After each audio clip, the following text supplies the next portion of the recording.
Welcome again to Commander's Tech.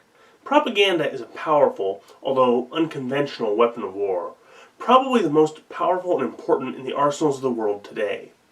The most effective propaganda starts with claims that are real, provable, and true.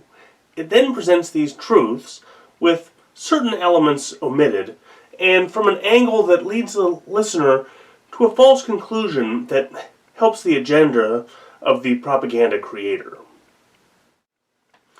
In my recent video on Israel and Palestine, I mentioned an old Cold War-era propaganda narrative of the Soviet Union that has had a deep impact all the way to today: Western colonial imperialism and Soviet anti-imperialism.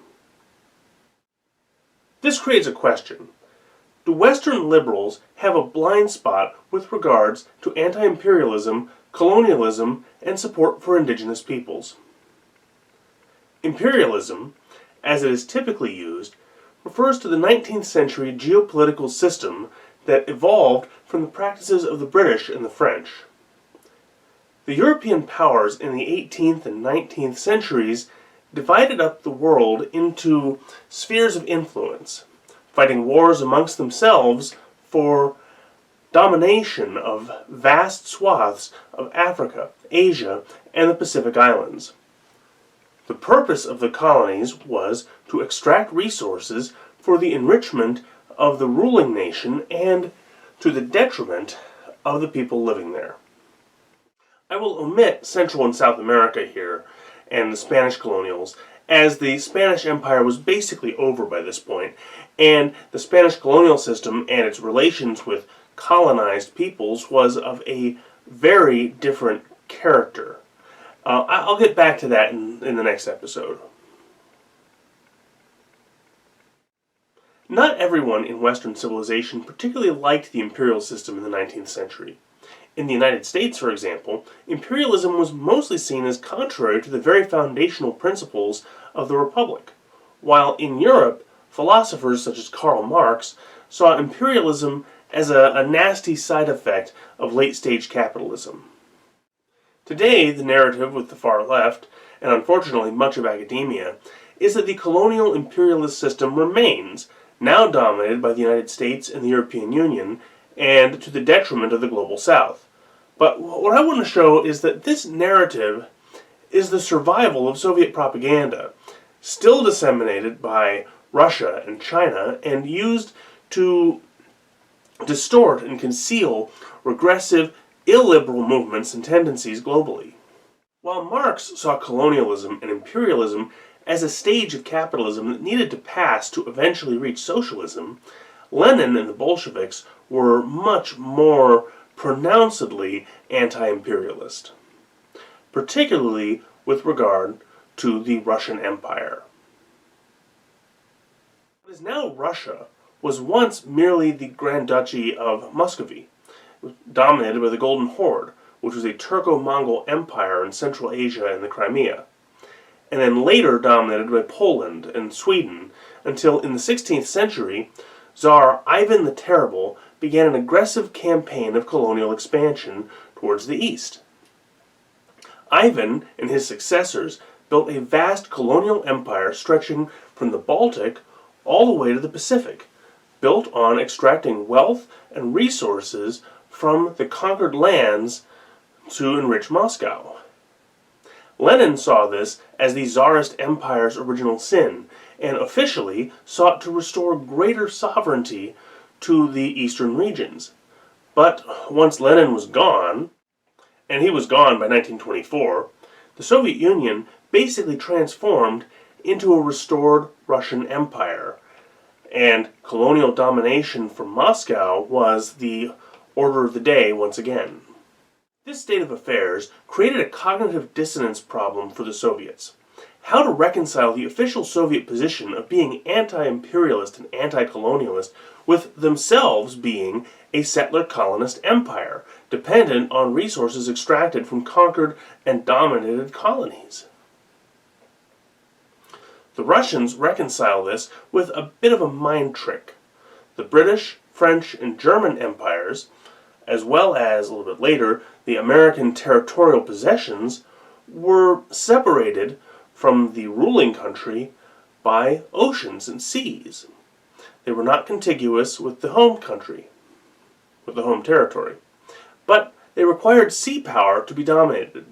Somehow, the Russians reasoned that a colonial empire built from overseas territories was a great evil, but conquering and annexing neighbors, followed by ethnic cleansing and forced assimilation, which is what the Russians did, was natural and right. This way, the Soviet Union, and now the successor Russian Federated Republic, could unironically condemn the British Empire and later United States economic hegemony, insisting that Russian regional hegemony was completely different and morally beyond reproach. This served, and still serves, a more important purpose as well. After World War II, the Soviet Union served itself up to the world as the champion of former colonies and developing nations, presenting itself as the advocate for, and the defender of, the Global South in Africa, Asia, and Latin America.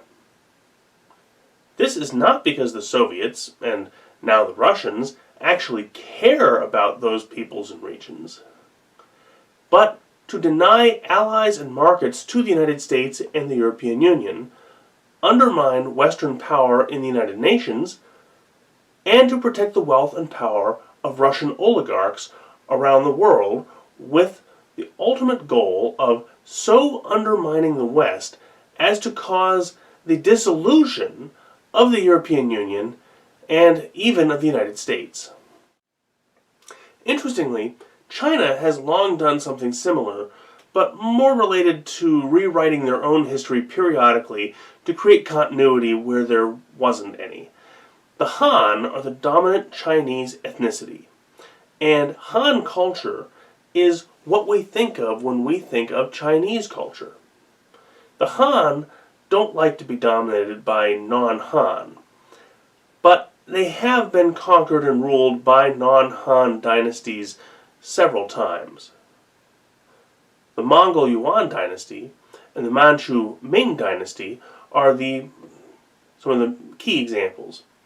To rationalize this, the Han have historically been adept at retroactively assimilating non-Han peoples in China, effectively redefining Mongols, Manchus, Tibetans, and others as Chinese, as Han. As a result, China's expansion and conquest of surrounding areas, such as Tibet, Manchuria, Xinjiang, and parts of Mongolia, is not seen as a colonial imperialist endeavor, but as exerting dominance over their natural historical territories.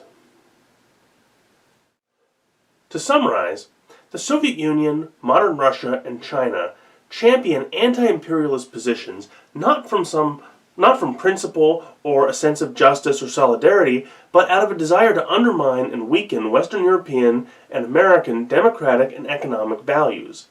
Russia has long been transparent that their overarching geopolitical wet dream is the breakup of the United States and the European Union into small, independent, and weak states that can be then dominated, bullied, and sidelined. That is, they're not opposed to imperialism and colonialism, so long as they are the ones doing it. But just don't call it imperialism. In the next episode, we'll examine the related and parallel propaganda narrative for support for indigenous peoples and how confusion over history allows would-be imperialist powers to sway international opinion to support their ambitions.